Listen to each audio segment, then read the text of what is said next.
பொன்மனச்செம்மல் புரட்சி தலைவர் எம்ஜிஆர் அவர்களுடைய பொக்கிஷம், அட்சய பாத்திரம், ஐந்தெழுத்து மந்திரம், உச்சரிக்கும் நாவிலெல்லாம் உயிர்மணக்கும் சந்தனம், திராவிடத்தின் திருவிளக்கு, தமிழகத்தினுடைய ஒளிவிளக்கு, நாடு போற்றும் நல்ல திட்டங்களை எல்லாம் தந்து இதே தெய்வம் புரட்சி தலைவி அம்மா அவர்கள் பூமி உள்ளவரை அவரது புகழே நிலைத்திருக்கும் என்று சொல்லுவார்கள்.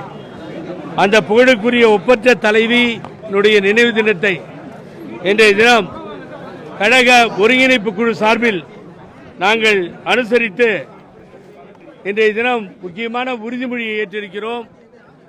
ஒரு 4 லைனில் சொல்லிடுறேன். புரட்சி தலைவி அம்மா அவர்கள் வழியில் கழகத்தின் கொள்கை கோட்பாடுகளை, சட்டத்திட்டங்களை காத்து நிற்போம். நம்ம ஏய்ப்பவர் கையில் அதிகாரம் இருந்திடும் என்னும் கதை மாறும் என்கிற குறிக்கோளை வெற்றி பெற செய்வோம். ஏமாந்த காலத்தில் ஏற்றங்கொண்டோன் புலிவேடம் போட்டு கழகத்தை அழிக்க நினைப்பதை தடுத்து நிறுத்துவோம். இந்த கழகத்தை அடகு வைத்து வேறு பாதைகளில் சென்று வேறு தலைவர்கள் பின்னால் சென்று காட்டி கொடுக்கும் துரோகிகளுக்கு பாடம் புகட்டுவோம். இது முக்கியமான தீர்மானமாக எடுத்திருக்கோம்.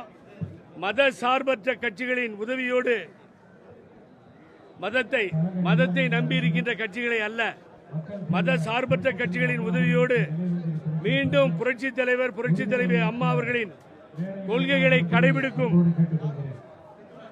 அந்த ஆட்சியை அமைப்போம். பூமி உள்ளவரை அம்மா புகழே நிலைத்திருக்கும் என்பதை மிக தெளிவாக சொல்ல கடமைப்பட்டிருக்கின்றோம். என்னன்னு கேட்டீங்கன்னா, ரொம்ப முக்கியமான விஷயம். நீங்க எல்லாம் இப்போ ஓபிஎஸ் அண்ணன் சொன்னார், கட்சி ஆரம்பிக்க போறோம், நீங்க எல்லாம் கேட்டீங்க. அது போய் நான் சொன்னான்னு சொன்னார். ஏன் இப்படி மாறி மாறி பேசுறார் அண்ணன் தெரியல. அதை சொன்னது திரு வைத்தியலிங்கம் அவர்கள். எந்த காலத்திலும் இனி ஒட்டோ உறவோ கூட்டணியோ இல்லை பிஜேபி கட்சியுடன் என்று சொன்னது பண்ருட்டியார் அண்ணன் அவர்கள், பெரிய சீனியர் லீடர்.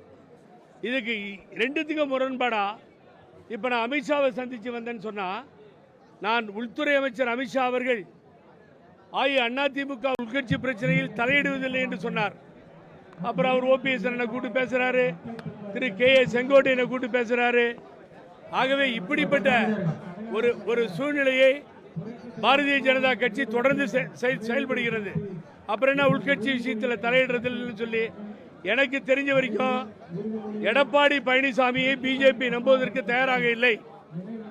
ஆகவே ஓபிஎஸ் அண்ணனை கூப்பிட்டு ஒரு சரிசமமான இடத்தில் வைத்து, நீங்க தயாராயிருங்க, எடப்பாடி பழனிசாமி முதுகுல குத்திட்டா நாங்க உங்க தலைமையில் அதிமுகவை ஏற்றுக்கொள்கிறோம் என்று ஓபிஎஸ் இடம் அமித்ஷா பேசியதாக தெரிகிறது. ஆகவே இபிஎஸ்க்கு ஆல்டர்னேட்டிவா எல்லாத்தையும் ரெடி பண்ணிட்டு இருக்காங்க. ஏன்னா இபிஎஸ் முதுகுல குத்துவார் உங்களுக்கு தெரியும். ஆகவே இப்படிப்பட்ட சூழ்நிலை நிலவுகிறது தமிழகத்தில். மாறி மாறி பேசுகின்ற காட்சிகளை பார்க்கிறோம்.